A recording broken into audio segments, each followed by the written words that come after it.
Cuplikan PowerPoint Dan biasanya episode kali si yang ini. manggil ini, nurse yang manggil ini bakalan manggil dengan ya salutasi yang sudah diaminin di Indonesia. Iya. Kalau misalkan namanya feminin, maka akan dipanggil Bu.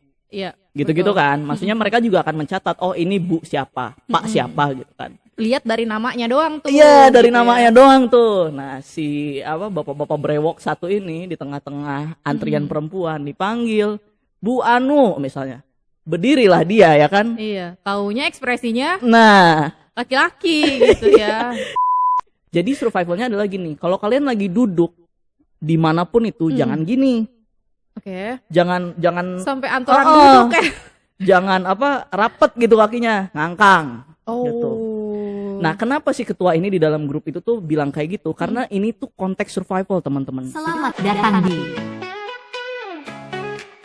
Power Puan. Hai Sobat Puan, ketemu lagi bareng aku Dede di podcast Power Puan. Kali ini tentu saja aku nggak sendirian karena aku sudah ditemani sama Kak Raham dari Transmen Indonesia. Hai Kak Raham. Halo teman-teman, halo Sobat Puan. Asik. Gimana nih kabarnya? Baik, agak capek aja ya, cuacanya lumayan nggak jelas, jadi ke badan juga agak jadi nggak enak badan gitulah biasa. Oh iya, Penyakit-penyakit betul sih. cuaca nggak jelas gitu Bukan deh. karena umur ya, bukan ya? Enggak, saya baru 25 tahun, tolong. Kirain gara-gara umur emang kayaknya mau cuaca apapun kayaknya sehari-hari tetap capek ya. Iya. Oke, Kak Raham nih sehari-harinya lagi sibuk apa sih nih selain kecapean tadi karena cuaca?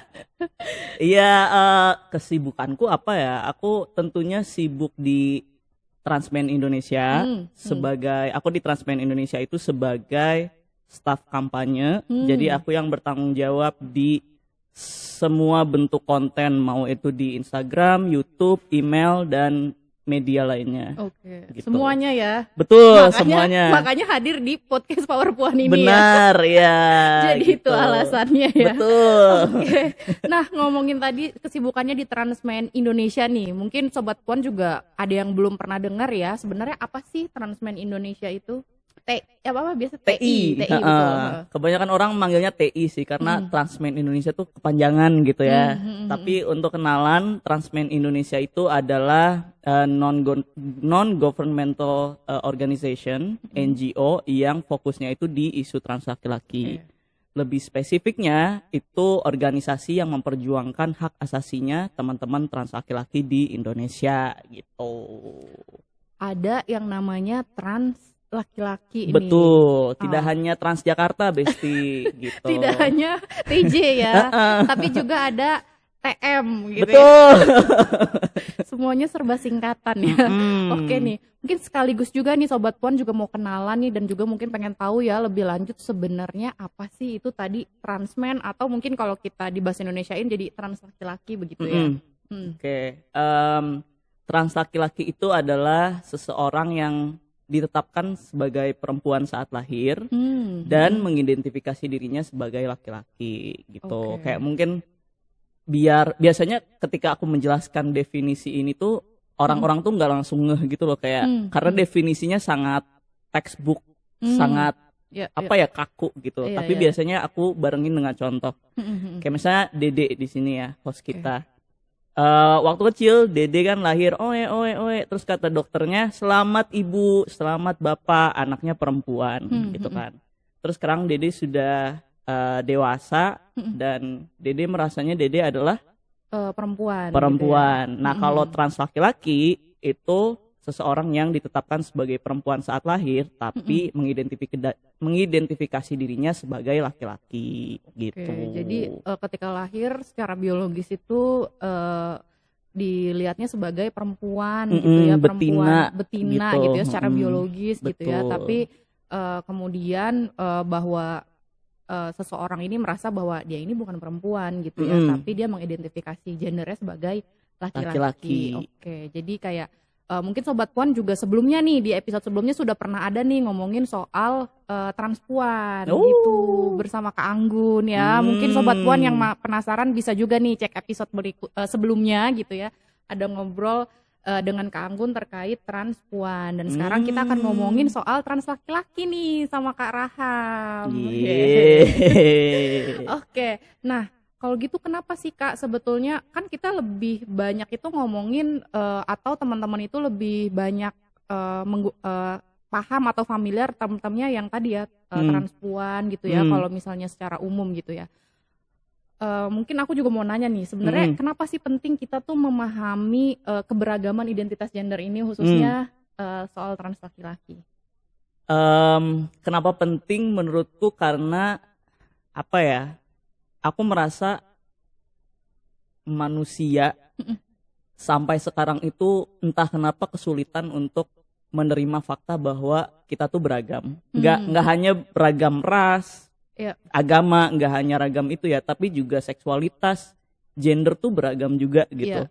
Dan aku nggak begitu paham kenapa manusia sampai sekarang sulit untuk menerima itu. Menjadi penting kenapa itu perlu untuk diterima gitu ya, perlu untuk dipahami, karena memahami itu tuh bisa aja menyelamatkan nyawa seseorang gitu. Karena kalau misalkan kita terus-terusan memaksa semua orang untuk cuman ada laki-laki perempuan gitu. Kalau itu terus-terusan dipaksakan, itu juga bakalan berpengaruh sama kesehatan mental seseorang gitu. Kalau misalkan ada orang yang misalnya kayak aku merasa dirinya laki-laki tapi ditetapkan sebagai perempuan saat lahir, tapi terus-terusan dikasih tahu sama orang lain, enggak, kamu itu perempuan, enggak ada transgender gitu. Itu kan juga bakalan berpengaruh ya ke kesehatan mentalnya gitu. Dan itu dampaknya juga bisa sangat buruk gitu. Dan karena manusia ini memaksakan gender biner itu tadi, hanya ada laki-laki dan perempuan, hanya ada perempuan yang berelasi dengan laki-laki dan sebaliknya, itu tuh juga malah semakin melahirkan banyak diskriminasi dan kekerasan. Pada akhirnya kebijakan-kebijakan yang ada jadi diskriminatif ke teman-teman LGBTIQ+ misalnya. Pada akhirnya juga di pendidikan misalnya udah diajarin bahwa ya yang benar itu ibunya Budi memasak, ayahnya Budi bekerja gitu kan. Kalau ayahnya Budi diam di rumah, ibunya Budi kerja, itu tuh hampir nggak ada gitu di pendidikan kita. Jadi sangat penting banget untuk belajar tentang keberagaman yang ada di sekitar manusia, karena kalau enggak ya manusia akan terus-terusan maksa dirinya bahwa ya mereka menolak manusia secara natural gitu. Manusia secara natural ya pada faktanya beragam gitu, dan kalau itu terus-terusan ditolak ya nggak akan baik juga buat manusianya gitu. Itu ya, karena kita masih melihat ini sebagai sesuatu hal yang tabu gitu ya terkait identitas gender ini. Jangankan identitas gender gitu ya, peran-peran gender aja di masyarakat tuh masih dikotak-kotakan gitu kan. Kayak tadi soal memasak, yang bekerja mencari nafkah tuh laki-laki ya, dan lain sebagainya lah gitu. Tapi ya selain kita tahu juga ya bahwa di negara 62 ini masih sangat sulit dengan masih banyak norma juga kan, terus nilai dan yang lain sebagainya tuh sebetulnya kenapa sih Kak, maksudnya di Indonesia ini khususnya ya ngomongin soal trans laki-laki itu masih sangat minim gitu. Mungkin Kak Raham bisa jelasin nggak gitu kenapa di sini sangat minim, padahal misalnya contohnya mungkin di negara lain tuh sudah lebih terbuka, ada kebijakan dan yang lain sebagainya. Aku rasa itu penyebabnya karena ini ya, mungkin aku nggak mewakili semua suara trans laki-laki, tapi menurut observasiku itu tuh bisa terjadi karena salah satunya patologisasi. Jadi patologisasi ini adalah cap yang diberikan ke teman-teman transgender. Nah, cap-cap yang ada ini adalah kayak cap penyakit, cap penyimpangan seksual gitu-gitu kan. Dan patologisasi ini tuh nggak hanya terjadi secara medis, kayak kita tuh nggak hanya punya sejarah bahwa transgender itu pernah masuk ke klasifikasi daftar gangguan jiwa oleh WHO, tapi juga patologisasi ini semakin di nurture, dirawat, dipanjang umurkan itu lewat hukum, budaya dan sosial juga gitu. Jadi yang pada awalnya hanya di medis gitu patologisasinya, tapi jadi merembet kemana-mana gitu. Pun Dan itu tuh juga walaupun WHO sekarang sudah menghapus transgender dari daftar klasifikasi gangguan jiwa di tahun 2018, itu tuh dampaknya masih berlangsung sampai sekarang. I mean, teman-teman gay kalau nggak salah ya, homoseksual itu tuh sudah dihapus dari daftar gangguan jiwanya WHO dari tahun 1998 kalau nggak salah. Tapi sampai sekarang tuh dampaknya masih terjadi yang bisa kita lihat ya di kehidupan kita masing-masing. Apalagi teman-teman transgender yang baru dihapus di tahun 2018 gitu. Jadi sebenarnya ini lebih ke situ sih, kayak di WHO gitu. Sekarang mereka udah punya ICD-11. Jadi ICD ini adalah daftar atau klasifikasi gangguan jiwa gitu, kayak pedoman gitu bagi para tenaga kesehatan kayak psikolog, psikiater gitu. Dan di dalam ICD-11 ini tuh transgender tuh udah bukan juga masuk ke daftar penyakit jiwa gitu. Ada section baru yang mengelompokkan transgender di dalam ICD-11, tapi udah nggak masuk ke penyakit jiwa gitu. Nah masalahnya di Indonesia nakes-nakes kita, psikolog kita, psikiater kita itu masih berpegang ke kalau nggak salah DSM. Aku lupa DSM berapa, tapi DSM ini adalah turunan dari ICD 9 kalau nggak salah, apa ICD 10. Yang mana di ICD itu tuh transgender masih masuk di dalam daftar gangguan jiwa gitu. Dan jadinya itu kemana-mana gitu. Jadi kalau misalkan teman-teman transgender lagi viral, pasti yang dibawa tuh tentang penyakit gitu, atau yang dibawa-bawa tuh tentang kami tidak akan membela penyimpangan gitu-gitu kan. Mereka tahu dari mana selain dari si klasifikasi itu, dan itu juga dilanggengkan lewat banyak hal gitu, lewat agama, hukum, sosial, pendidikan gitu-gitu. Jadi itu sih yang kurasa yang membuat pergerakannya jadi nggak se-open itu kalau dibandingin dengan negara-negara lain. Oke. Ya, tadi Karam juga sudah menyebutkan ya, mungkin ini waktunya juga sekaligus juga klarifikasi gitu ya ke Sobat Puan gitu, bahwa sebetulnya tadi ya terkait transgender gitu, mau trans puan maupun trans laki-laki itu tidak masuk ke dalam gangguan jiwa secara medis ya. Jadi itu adalah sudah diperbaharui. Bahkan itu udah dari tahun 2018 sudah dihapuskan gitu ya. Jadi kalau misalnya ada alasan, misalnya teman-teman atau masyarakat masih menganggap bahwa itu adalah gangguan jiwa, sebetulnya itu sudah tidak relevan lagi ya. Karena secara internasional pun juga sudah tidak diakui sebagai gangguan jiwa tadi gitu ya. Jadi jangan sampai kemakan hoax atau yang nggak valid nih gitu ya kebenarannya gitu. Oke, ini menarik banget nih gitu kalau tadi ngomongin soal bahwa ya tadi ya bahwa itu masih tabu juga, masih sulit juga di sini gitu ya. Mungkin ada nggak sih cerita pengalaman tantangannya nih gitu ya, tantangan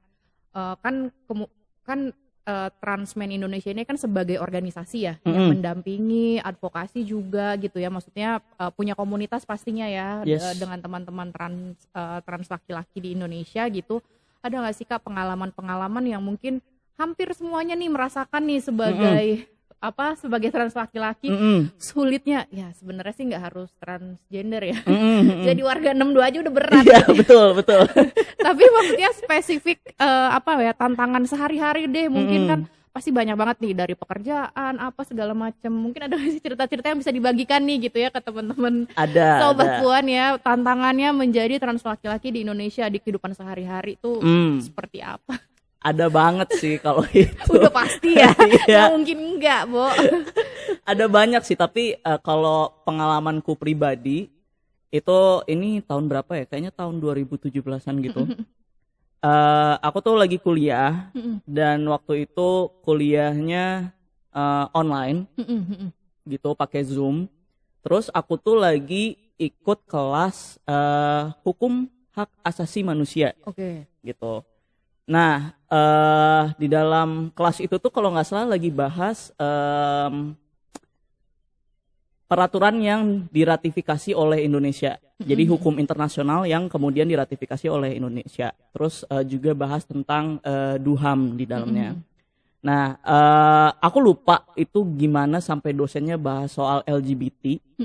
Eh, tapi spesifiknya dia nyebut transgender waktu itu. Jadi dia emang memulai diskusinya itu dengan menyebutkan LGBT, tapi terus dia fokus ke transgender. Dia tuh ngasih contoh kayak misalnya tuh orang-orang transgender ngaku-ngaku dirinya laki-laki, ngaku-ngaku dirinya perempuan. Gak ada kayak gitu.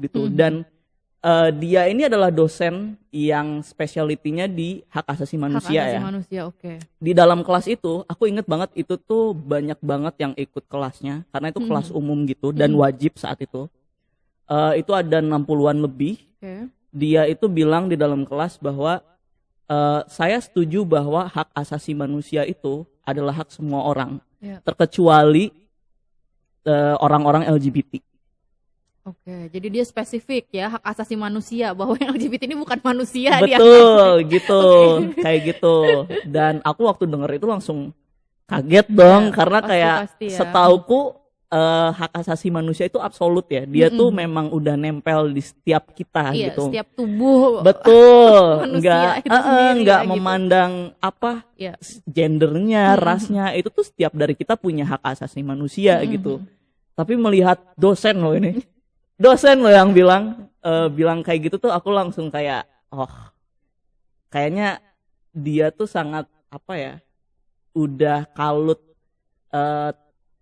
terbenam di biasnya sendiri gitu sampai di ruang kelas kayak gini, ruang edukasi gitu ya. Dia bisa-bisanya nyebut kayak gitu dengan kelas yang isinya ada 60-an orang lebih gitu. Kayak gitu, itu salah satunya yang aku alami ya. Tapi dalam konteks pendidikan, teman-teman trans laki-laki yang lain juga punya tantangan yang lain selain dosen yang transfobik ya. Misalnya teman kelas yang transfobik juga itu banyak banget. Pasti ya. Dan itu yang mendorong, kadang itu yang jadi alasan kenapa teman-teman trans laki-laki tuh drop out, memilih untuk drop out. Aku juga memilih untuk drop out karena lingkungan kampusnya tidak mendukung ya. Nggak mendukung sama sekali. Tidak ramah sama sekali. Tidak ramah dan jauh ramah ya? Dan ramah di sini tuh bukan yang kayak selamat pagi gitu. Enggak. Selalu menyapa. Iya, enggak kayak gitu. Definisinya bukan itu. Bukan. Dan mereka juga nggak melakukan itu juga sih. Tapi ramah yang ku maksudku adalah kayak ya kampus gitu ya. Itu mengakui bahwa ada loh mahasiswanya yang transgender misalnya. Dan enggak menyuarakan atau melontarkan komentar-komentar yang penuh dengan bias kayak dosen tadi gitu, dan mengambil sikap tegas kepada dosen-dosen yang melakukan hal demikian gitu. Itu kan baru ramah gitu kan. Nah, itu juga yang bikin aku dan teman-teman trans laki-laki yang lain memilih untuk berhenti kuliah gitu. Mungkin terdengar sepele ya buat teman-teman yang nonton, tapi buat kami sih kalau tiap hari, tiap sekolah itu digituin, wah itu kena mental, Wak. Udah pasti, Wak. Mentalnya kena gitu. Gitu. Jadi ya kami memilih diri kami sendiri berhenti, dan kami pengennya nggak merasa bersalah untuk jadi diri sendiri gitu. Tapi kemudian itu jadi domino efek. Yang pada awalnya berhenti kuliah, tapi kemudian jadi kesulitan cari pekerjaan yang layak. Karena apa? Karena nggak punya ijazah, nggak punya degree gitu-gitu kan. Jadi mencari pekerjaan yang layak itu juga sulit buat teman-teman trans laki-laki. Aku pun pengalaman kerja pertamaku itu langsung di NGO. Yang adalah waktu itu ada organisasi, ada kolektif trans laki-laki juga namanya Transmen Talk.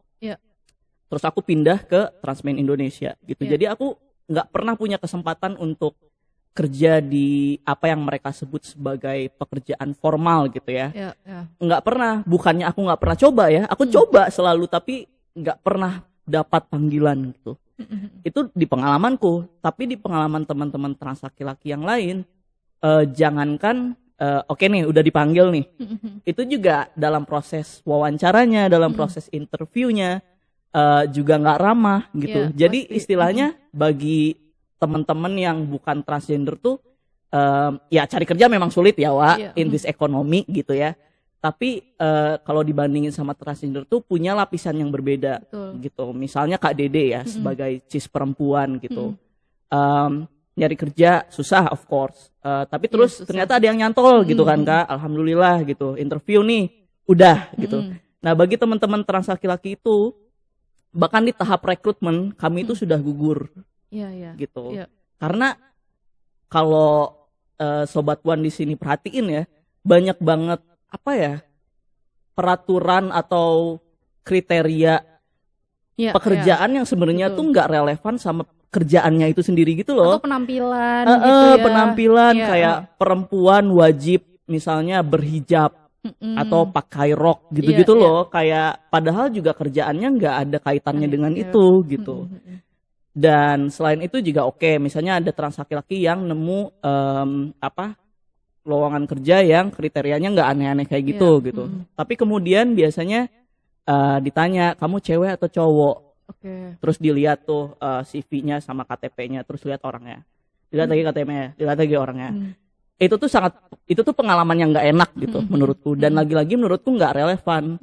Maksudku kalau memang Anda mencari pekerja untuk kerja, ya udah fokusnya ke skill gitu kan, skill, ke pengalaman, pengetahuan gitu kan, seberapa besarnya orang ini mau belajar untuk bekerja gitu kan. Kenapa harus fokus terhadap gendernya, identitas gendernya, seksualitasnya tuh menurutku itu nggak relevan banget gitu.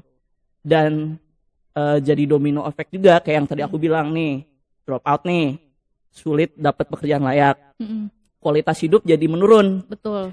Mau misalnya sakit nih, kan stres nih, nggak punya kerjaan, nggak punya ijazah apakah gitu, sakit, terus ketemu dokter umum. Di dalam proses ketemu dokter umum itu juga nanti juga akan sama ya gitu. Proses administrasi di puskesmas, rumah sakit, you name it, itu nggak semuanya ramah sama teman-teman trans laki-laki gitu. Bahkan sedikit, bukan nggak semuanya. Bahkan bisa dihitung pakai jari yang mana yang ramah gitu. Bener. Bisa banget dihitung pakai jari gitu. Dan bagi teman-teman trans laki-laki itu tuh juga jadi bikin mikir dua kali. Kayak di satu sisi tuh mikir, oke, aku sakit, aku tahu aku harus cari pertolongan ke dokter gitu. Tapi nanti ketika aku kesana, aku bakalan dipanggil Mbak misalnya, bagi teman-teman trans laki-laki gitu. Mbak ini, tapi yang datang kemudian maskulin banget gitu kan, jadi malu gitu kan. Dan pengalaman itu tuh, ini kenyataan ya. Aku punya teman kerja yang juga merasakan ini. Jadi buat teman-teman trans laki-laki yang lagi sakit, bahkan dalam tahap dimana sakitnya tuh udah masuk kategori parah, itu mereka memilih untuk enggak ke rumah sakit. Karena mereka nggak mau melalui itu lagi. Padahal udah parah, emang udah harus ke rumah sakit, udah obat-obat warung tuh udah nggak bisa membantu gitu. Karena ternyata di opname misalnya, belum lagi di opname tuh pembagiannya yang biner itu loh, kayak gelang benar. gelang biru. Identitas gitu. Apa sih maksudnya tuh, kayak ya banyak lah ya kotak-kotak antara laki-laki dan perempuan di segala. Betul, iya. Oke. Jadi ya gitu, kayak mau ke rumah sakit, kayak aku takut nanti aku harus diopname. Kalau aku diopname nanti aku pakai pita warna apa? Kan maksudku itu tuh sangat sedih ya, ketika kita udah parah banget sakitnya tapi masih harus mikirin kayak gitu tuh, itu sedih banget guys. Gitu, menurutku sih nggak, siapapun termasuk teman-teman trans laki-laki tuh nggak berhak untuk merasakan hal kayak gitu. Harusnya kan kalau sakit, apalagi udah parah ya udah datang gitu ke dokter, minta pertolongan gitu, selamatkan dirimu gitu. Tapi pada kenyataannya teman-teman trans laki-laki realitanya kayak gitu, harus mikir 3 kali, 5 kali untuk cari pertolongan ke dokter. Belum ini ada lagi nih cerita temenku. Maaf ya panjang ya, karena emang banyak banget. Justru ini kan juga sebagai cerita fakta ya di lapangan. Betul. Gitu, seperti apa? Silahkan. Iya, jadi ini baru banget kemarin temanku cerita. Dia itu ketemu dokter, dan dokternya itu nggak tahu kenapa bilang bahwa asam lambung asam lambung itu ada. Jadi intinya si dokter ini menyalahkan temanku yang adalah trans laki-laki. Dan si temanku ini kebetulan dia terapi hormon. Dan dokternya bilang, kamu tuh asam lambung karena kamu terapi hormon. Coba deh di stop Oke. Faktanya teman-teman, terapi hormon itu nggak ngaruh sama asam lambung, Oke. nggak ngaruh sama sekali Iya. gitu. Dan dia malah dikomentarin kayak gitu. Jadi udah mah harus teman-teman trans laki-laki itu cenderung mendapatkan kekerasan dan diskriminasi di proses administrasinya dulu ya.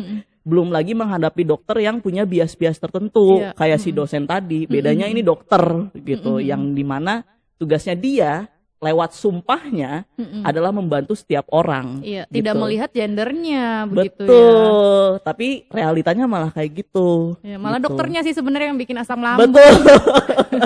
Bikin memperburuk ya, bukan yang ngobatin malah aduh makin kena mental. Benar Gitu. gitu. Jadi, nah udah tuh, itu fresh banget ceritanya kemarin dari temanku. Dan itu fisik ya. Iya. Belum kita ngomongin mental. Teman-teman trans laki-laki itu punya apa ya, kondisi mental yang kurang baik, bukan karena mereka transgender, bukan, tapi karena penolakan yang datang dari sekitarnya gitu. Jadi bukan identitasnya yang bikin dia jadi harus ketemu psikolog atau psikiater, tapi lebih ke respon sekitarnya atas identitasnya dia. Iya. Gitu. Misalnya aku mengidentifikasi sebagai trans laki-laki, tapi terus ibuku, ayahku, kakakku, teman-teman sekolahku, Iya. RT, RW, semua pokoknya itu menolak aku gitu. Itu tuh juga tentunya berdampak ya ke kesehatan mental kita gitu. Dan itulah kenapa banyak dari teman-teman trans laki-laki itu butuh akses ke psikolog dan psikiater.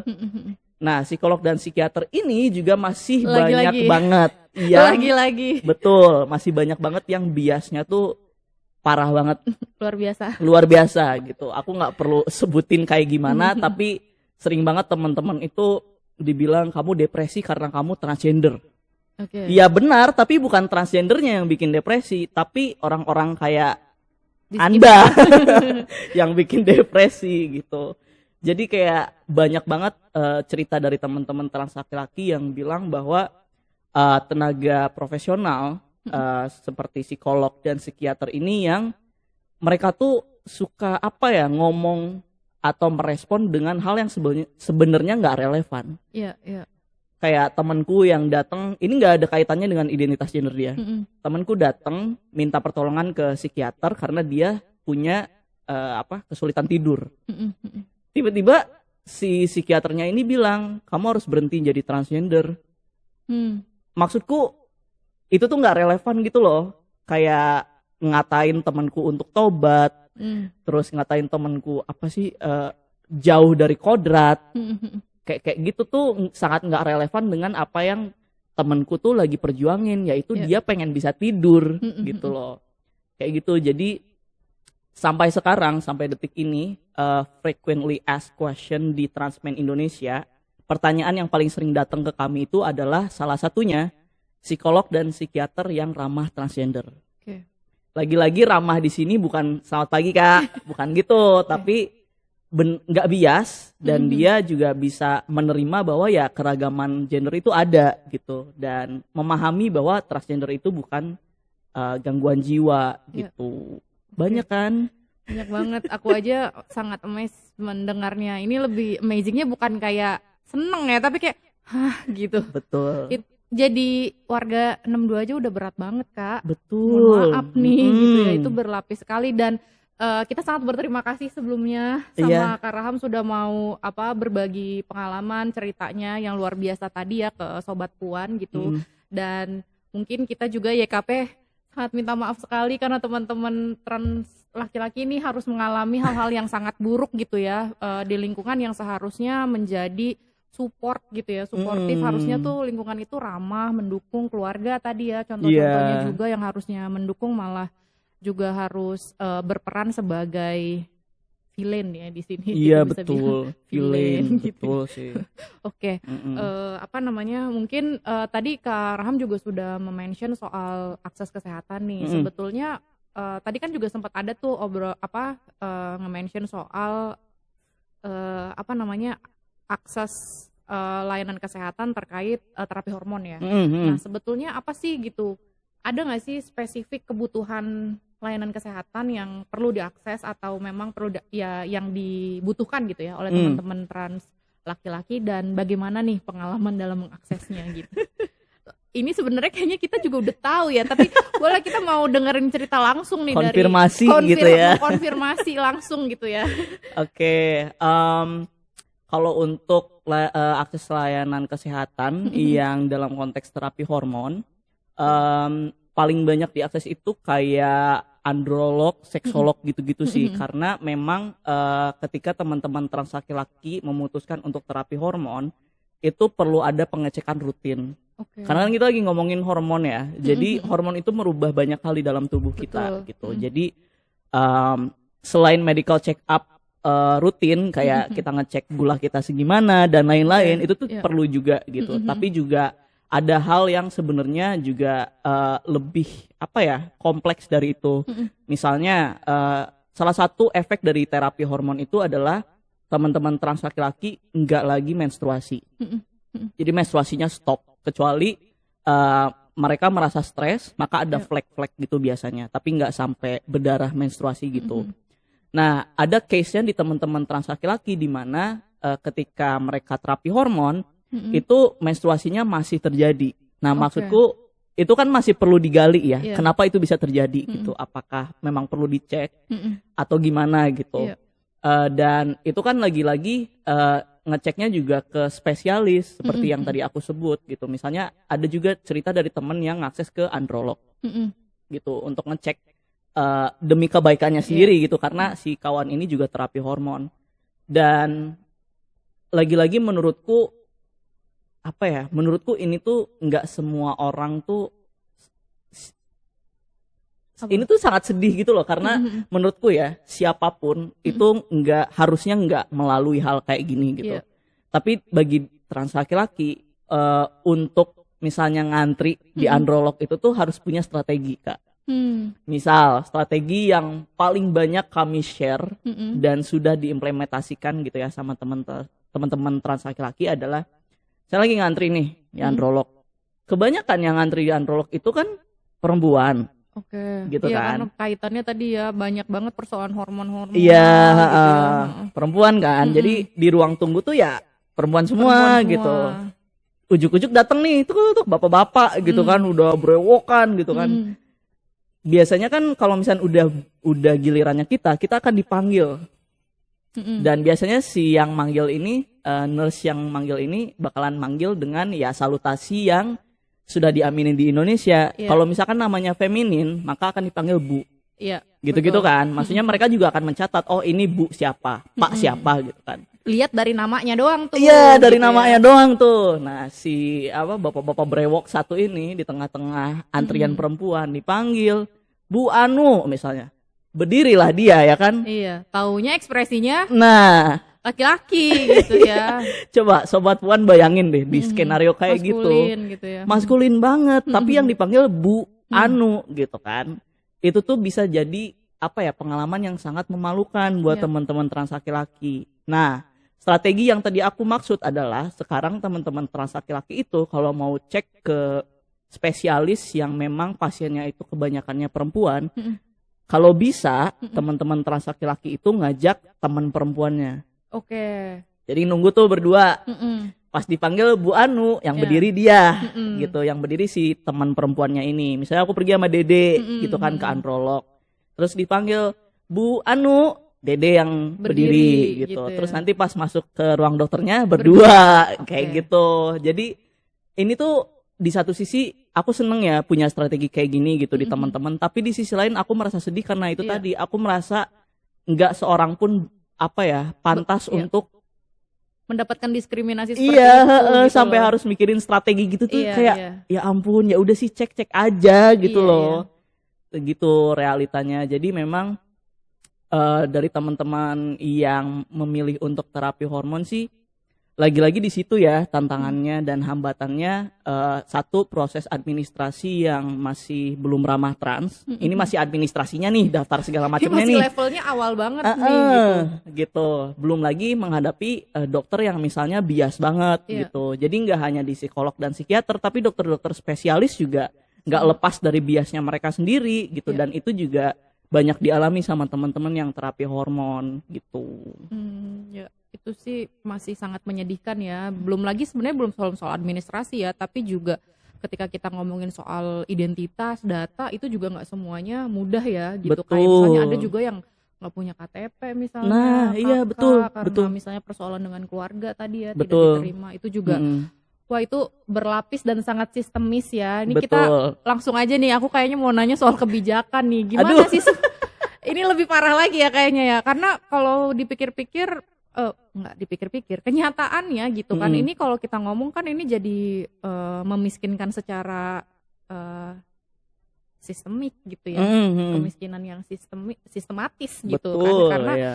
tadi ya akses pendidikan, pekerjaan, kemudian juga ya identitas, penerimaan dan yang lain sebagainya. Mau nggak mau teman-teman trans laki-laki ini kan ya sulit juga, sekolah susah gitu ya, kemudian tadi kualitas hidup, kerjaan juga. Ini kan kita jadi ngomong soal ya sangat, ini udah kayak udah disetting, udah secara sistem ya udah dimiskinkan lah. Betul, gitu kan, ya. tidak diakui gitu ya.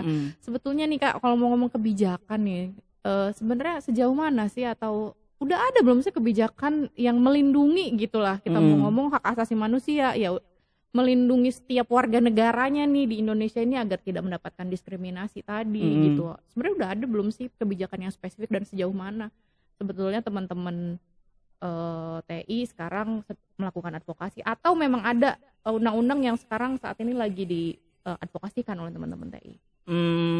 Kalau dari pemerintah sendiri sih belum ada ya. Maksudnya baik dari upaya maupun kebijakan-kebijakan yang sudah ada tuh belum ada yang melindungi kami. Pun komunitas LGBTIQ+ secara umum itu belum ada. Justru sebaliknya, selama ini yang ada malah kebijakan yang rentan banget mengkriminalisasi kami. Gitu. Sebaliknya ya, bukan melindungi malah mengkriminalisasi. Betul, malah mengkriminalisasi luar biasa memang gitu. ya. Dan itu tuh ada lebih dari 50 kebijakan kalau nggak salah ya. Kalau nggak salah ada lebih dari 50 kebijakan yang rentan banget mengkriminalisasi kami gitu, sebagai komunitas gitu. Dan dalam konteks apa yang TI sudah lakukan atau advokasikan tuh, kami pernah submit shadow report ke Dewan Hak Asasi Manusia dan Dewan Ekosop PBB waktu itu. Dan di shadow report itu tuh kami cerita tentang situasi trans laki-laki di Indonesia. Salah satunya tentang kebijakan-kebijakan yang diskriminatif dan tidak adanya kebijakan yang melindungi kami gitu. Dan selain itu juga kami juga di shadow report tuh juga cerita tentang gimana proses legal document gitu ya, kayak pergantian nama itu tuh masih abusive praktiknya. Walaupun secara hukum nih setiap warga negara Indonesia itu tuh boleh ganti nama dan itu tercantum di Undang-Undang Administrasi Kependudukan kita ya. Kita kan WNI nih, walaupun transgender gitu kan, artinya kan kita juga boleh. Tapi dalam praktiknya itu tuh masih banyak praktik-praktik abusive di dalam prosesnya gitu. Ini trigger warning ya buat teman-teman yang nonton atau dengar. Aku tuh juga pernah dengar dari kawanku, ada teman trans yang lagi dalam proses pergantian nama, dia lagi sidang gitu kan sama hakim gitu. Dan hakimnya nggak tahu kenapa meminta si kawan ini untuk buka baju. Nggak tahu kenapa. Aku lupa deh, ini case-nya pergantian nama atau pergantian jenis kelamin. Tapi either way itu tuh nggak relevan sama sekali. Karena yang minta hakim ya. Iya, dan maksudku kenapa hakimnya minta? Kapasitasnya apa ya kalau misalnya dia menunjuk misalnya tenaga kesehatan terkait misalnya pergantian kelamin misalnya gitu ya, karena itu kaitannya dengan biologis misalnya. Betul. Pengecekannya dan ya sebenarnya sih itu udah masuk pelecehan seksual ya. Nah makanya maksudku kalau memang apa ya ada kaitannya atau relevansinya dengan medis kan juga di dalam proses pergantian jenis kelamin maupun pergantian nama itu butuh ada saksi. Betul. Maksudnya kalau memang ada tenaga medis di situ dijadikan saksi ya kan bisa nanya langsung gitu loh ke tenaga medisnya gitu. Tapi itu beneran terjadi gitu. Dan itu tuh salah satu contoh dari gimana Indonesia tuh ketika ada di forum-forum internasional, Indonesia tuh sangat bangga mengatakan, ini aku lihat sendiri mereka mengatakan ini. Mereka bilang bahwa tidak ada kebijakan yang diskriminatif dan mengkriminalisasi teman-teman LGBTIQ+. Mereka ngomong gitu di forum internasional di Jenewa. Oke, itu pemerintah Indonesia. Pemerintah Indonesia tuh ngomong kayak gitu. Oke. Terus maksudku dalam konteks ini ya benar, UU Administrasi Kependudukan memang mengatakan semua orang boleh ganti nama gitu kan, termasuk kami. Tapi dalam prakteknya Implementasinya gimana? implementasinya gitu. ngaco gitu. Jadi itulah realita-realitanya. Walaupun Indonesia tuh punya pencitraan sendiri gitu ya di circle-circle-nya di internasional ini bilang bahwa enggak kok, kami mah menerima LGBT gitu. Kita tapi masalah toleransi karena kita sangat ramah gitu iya, ya, untuk semua gender gitu. padahal nggak ada, itu hampir nol sih, karena pada faktanya realitanya ya kayak yang aku bilang tadi, kebijakan diskriminatif itu justru banyak banget gitu. Kayak di Bogor deh, P4S itu kan sangat gamblang ya menyatakan bahwa lesbian, biseksual, gay, transgender adalah penyimpangan seksual. Dan di dalam itu kan perda ya, peraturan daerah. Di dalam perda yang sama, peraturan daerah itu tuh punya pasal yang mengatur bahwa masyarakat itu bisa ambil andil, ikut andil gitu ya dalam melakukan konversi.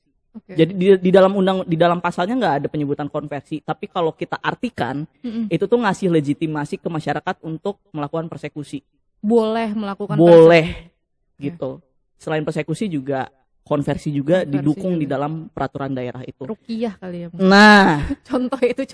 Sorry. salah satu contoh upaya konversi adalah ruqyah, karena itu betul. memang Secara banyak keagamaan, terjadi. iya betul. Banyak Itu karena contohnya banyak banget, atau bahkan yang lebih parah itu kan ada banyak juga ya yang lebih yang lebih parah kayak misalnya menikahkan gitu kan. Iya, dan yang lain sebagainya gitu. Itu betul. justru ya itu juga sudah banyak sih penelitian atau data-datanya ya. Betul gitu. Jadi si peraturan daerah P4S ini adalah salah satu contoh dari banyaknya contoh kebijakan diskriminatif di Indonesia gitu.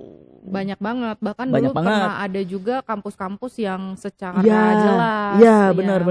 Surat edaran ya, surat edaran kampus gitu.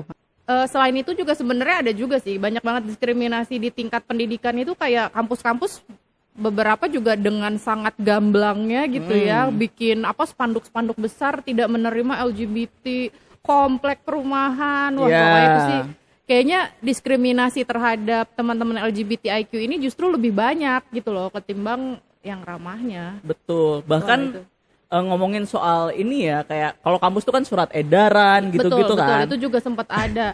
Yang pendaftaran juga ada loh. Pendaftaran kampus itu ada.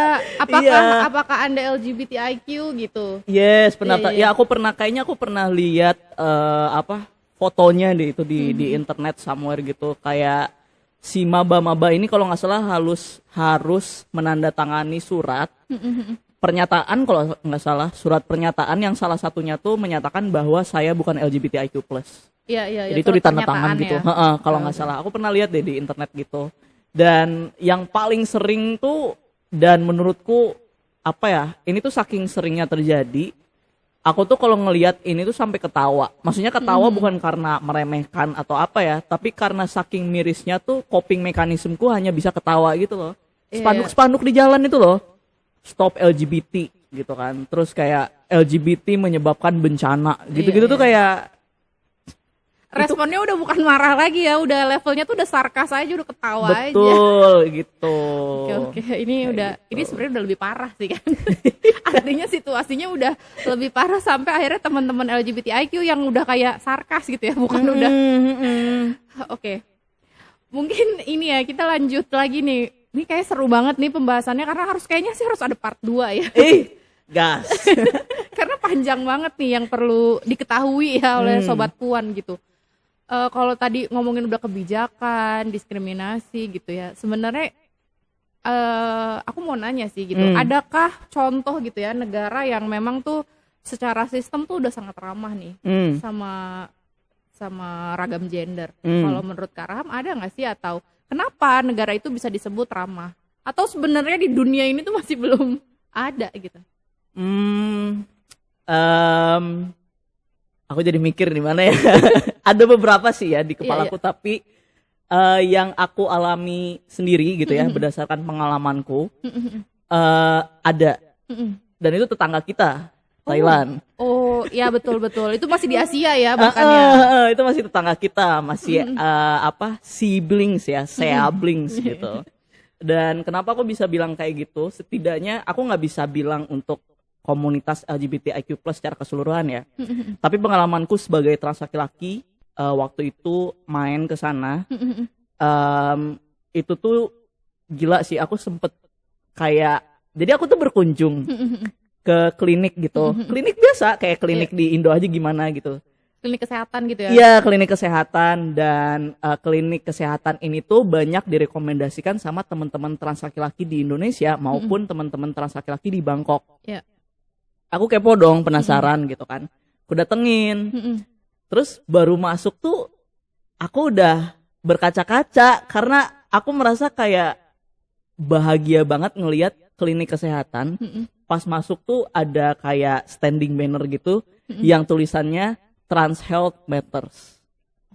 Terus aku langsung kayak gitu. Sangat Aku terharu ya.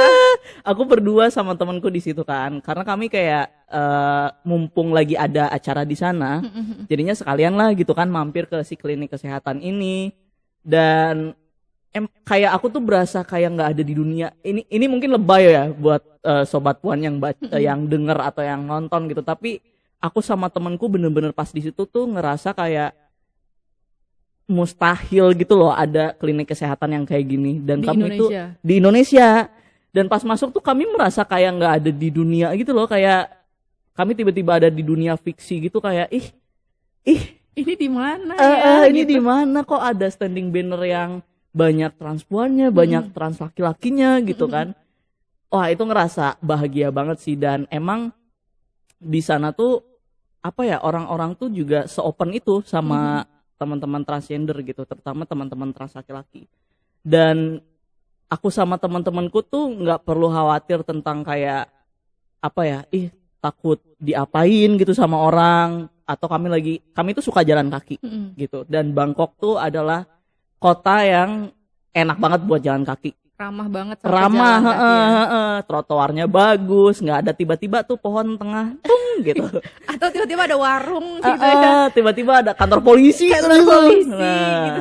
nggak ada tuh di sana. Jadi buat kami para penggemar pejalan kaki tuh seru banget. Dan ditambah dengan konteks di mana lingkungan di sana tuh juga apa ya, ramah banget sama Ramah dan kami. aman ya. Betul. Jadi kami bawa ransel gitu kan, terus ada pin LGBT gitu-gitu tuh santai aja gitu. Nggak dilemparin apa Enggak, gitu ya. Nggak tiba-tiba diteriakin, dipersekusi, diteriakin gitu. nggak diliatin, enggak, kayak ya udah gitu. Jadi kami kadang di sana tuh tiba-tiba pakai scarf transgender, tiba-tiba meluk bendera LGBT di taman. Kami lagi hangout di taman, kayak ya udah gitu loh.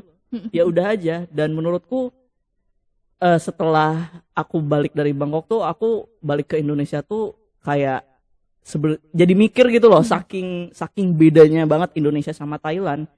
Pas balik ke Indo tuh aku jadi mikir, bisa nggak ya Indonesia kayak gini? Bisa nggak ya ramah tanpa Bisa ya.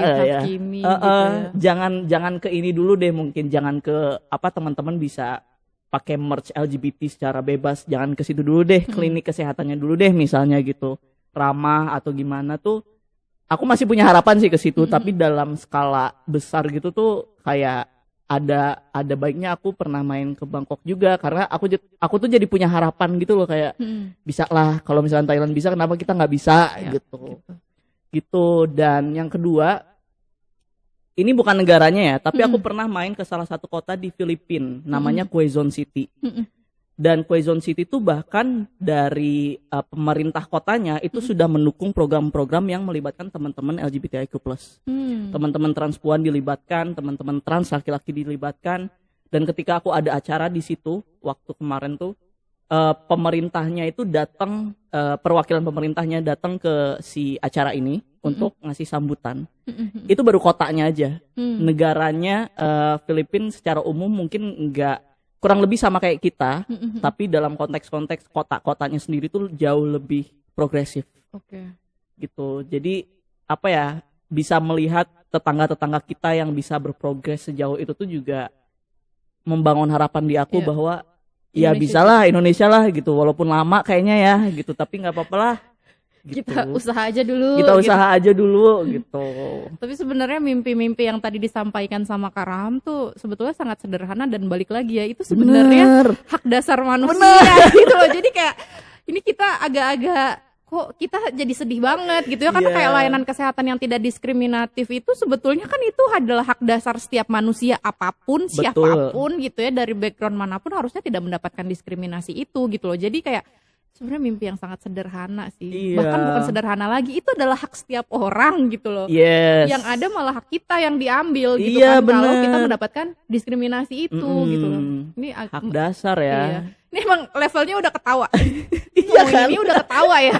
Udah bukan lagi sedih, udah bukan lagi menangis gitu, tapi kayak bukan lagi marah gitu, tapi kayak ini semuanya udah, ini kita jadi kebolak-balik gitu ya. Betul. Hak kita diambil kok malah kita udah ketawa, malah kita yang ketakutan gitu maksudnya. Bener, aneh banget sih. Aku setuju.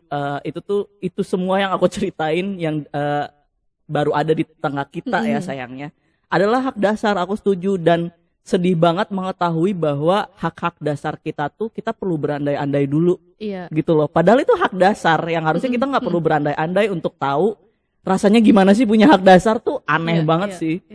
Betul. Gitu. Itu sebenarnya cerita yang sangat menyedihkan ya Sobat Puan gitu.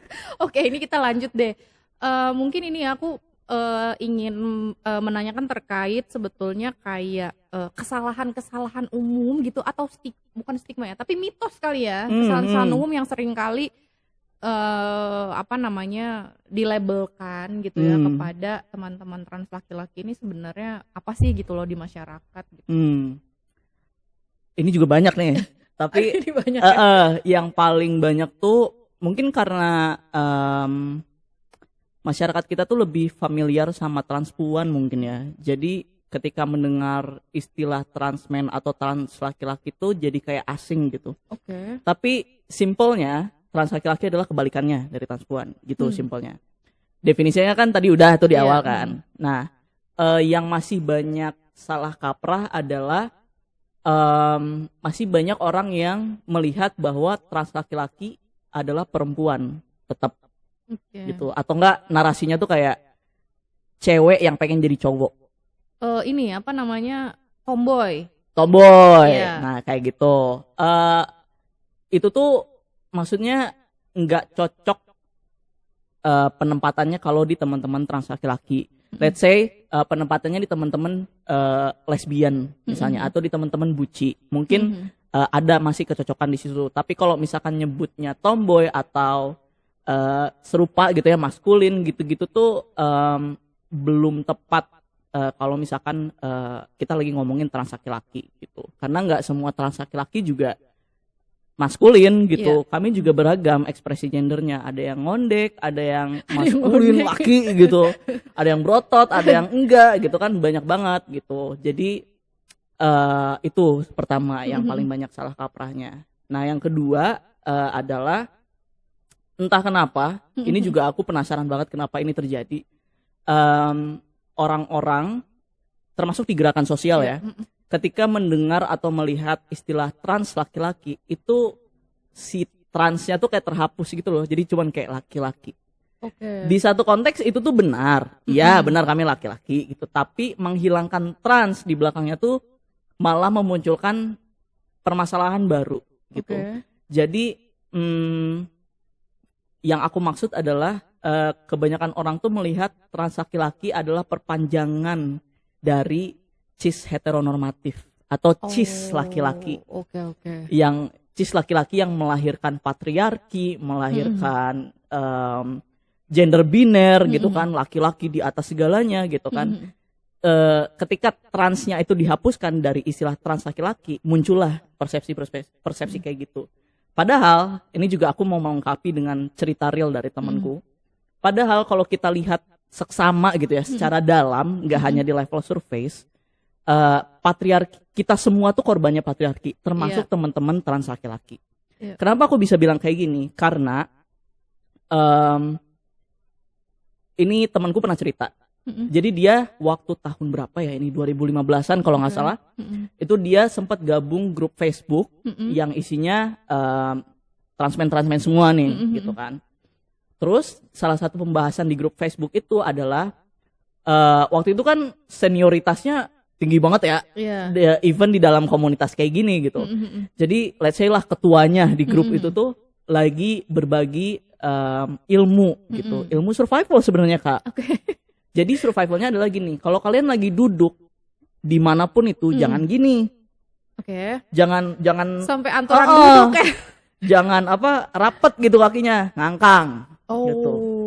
Nah, kenapa sih ketua ini di dalam grup itu tuh bilang kayak gitu? Karena ini tuh konteks survival, teman-teman. Jadi teman-teman trans laki-laki itu nggak hanya ditolak semenjak tahun 2020, enggak. Selama kami ada di dunia ini, kami itu menerima penolakan dari kanan, kiri, tengah, atas, bawah gitu. Depan, belakang semuanya tolak. Jadi ketika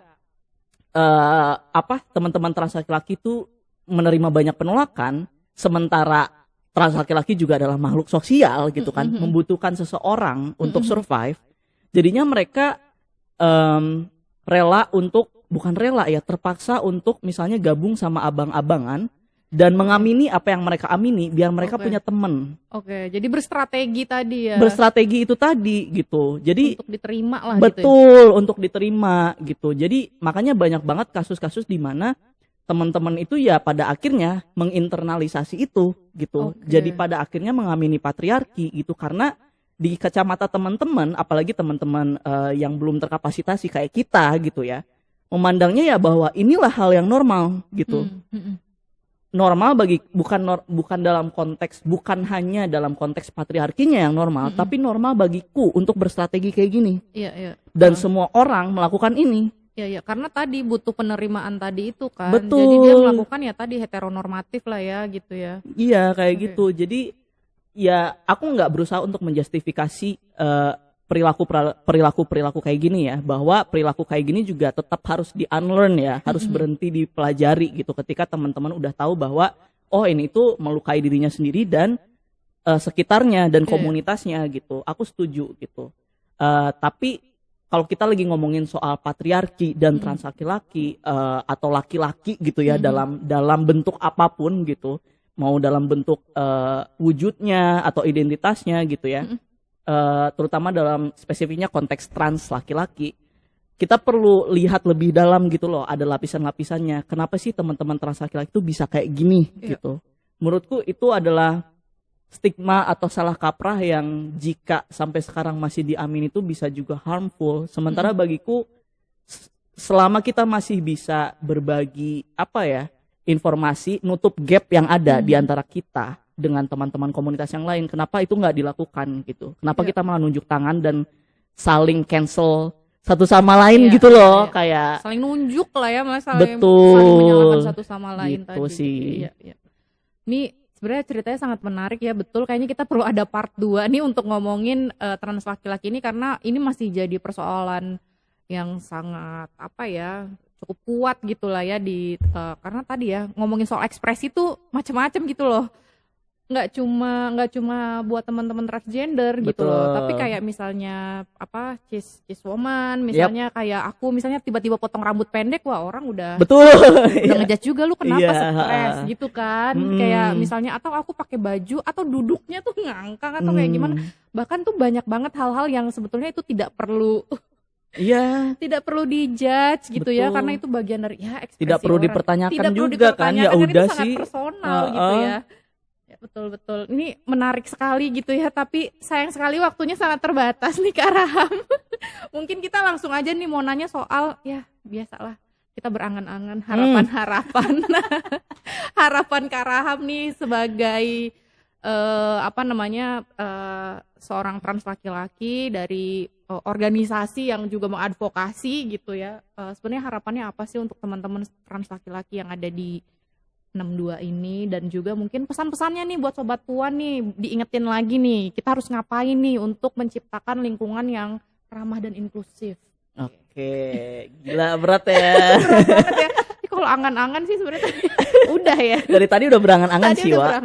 Ya. Tapi aku tuh harapanku sih selalu sama ya. Aku harap trans laki-laki itu lebih banyak dilihat. Dalam artian kami itu lebih banyak dilibatkan di isu-isu yang memang ada lapisannya dengan kami.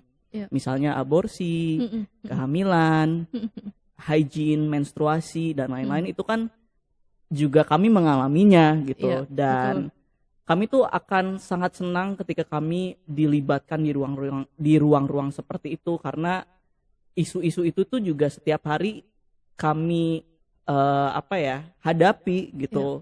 Kayak menstruasi dan lain-lain itu setiap hari kami hadapi. Jadi semakin banyaknya ruang aman dan inklusif buat teman-teman trans laki-laki, nggak hanya ruangnya yang aman ya, tapi juga keterlibatan yang bermakna, itu tuh juga secara nggak langsung bisa berpengaruh ke kualitas hidupnya teman-teman. Gitu. Ketika seseorang, ini jargonnya TI nih, ketika seseorang itu punya informasi, apalagi trans ya, nggak hanya seseorang, tapi trans, itu punya informasi tentang dirinya sendiri, yang bermanfaat bagi dirinya sendiri di hidupnya sebagai identitasnya, itu tuh sangat bisa menyelamatkan nyawa dia gitu. Jadi menurutku dengan melibatkan kami secara bermakna, dengan inklusif dan aman, itu tuh juga sangat berkontribusi kepada penyelamatan nyawanya teman-teman trans laki-laki. Itu satu.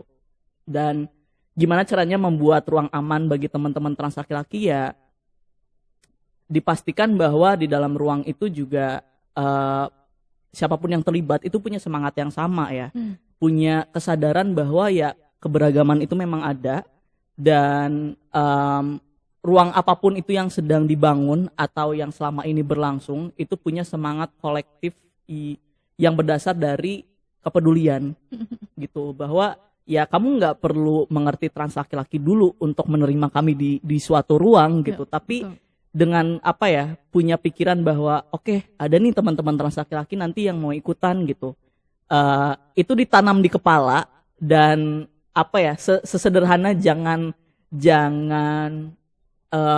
melontarkan komentar yang transfobik, itu tuh udah sangat simpel untuk dilakukan gitu. Kayak misalnya, kamu namanya siapa? Aku Raham. Oh Raham, salam kenal. Nyamannya dipanggil apa? Oh aku nyamannya dipanggil Bang, atau enggak sapaan lain yang maskulin. Oh ya udah aku panggil Bang aja ya. Selamat datang Bang Raham, misal kayak gitu kan. Sesimpel itu aja tuh udah, ini bare minimum sih, tapi itu tuh udah oke banget gitu buat teman-teman trans laki-laki gitu. Dan kalau misalnya teman-teman di sini pengen belajar gimana ya caranya membuat ruang yang inklusif buat teman-teman trans laki-laki, mungkin bisa langsung melibatkan trans laki-lakinya di dalam obrolannya gitu. Jadi malah jangan bikin program tentang yang inklusif tapi tidak melibatkan kelompoknya. Gitu ya. Benar gitu. Oke, baik, terima kasih banyak Kak Raham sudah mau berbagi. Ini sebenarnya penting banget buat Sobat Puan tahu semuanya yang disampaikan tadi Kak Raham. Sebetulnya itu bukan hal yang sulit ya, dan itu bukan hal yang besar gitu loh, bahwa kita semua tuh harus selalu saling menghormati satu sama lain lah ya gitu ya. Sesama manusia. Ini manusia tuh semuanya. Betul. Nggak cuma kelompok tertentu. Betul. Terima kasih banyak Kak Raham. Ini nggak kerasa banget obrolan kita udah panjang, tapi terima kasih sekali sudah mau berbagi, sudah memberikan pengetahuan baru, perspektif baru soal trans laki-laki buat Sobat Puan di rumah. Mungkin terakhir nih, ada nggak yang mau dipromosiin? Atau kalau misalnya ada Sobat Puan yang penasaran banget nih terkait trans laki-laki, atau mungkin ada diskusinya dan yang lain, boleh silakan. Yes, buat teman-teman di sini yang mau belajar tentang apa itu trans laki-laki atau apa itu Transmen Indonesia, apa aja yang dikerjain gitu ya, bisa mampir ke Instagram kami @transmen.id.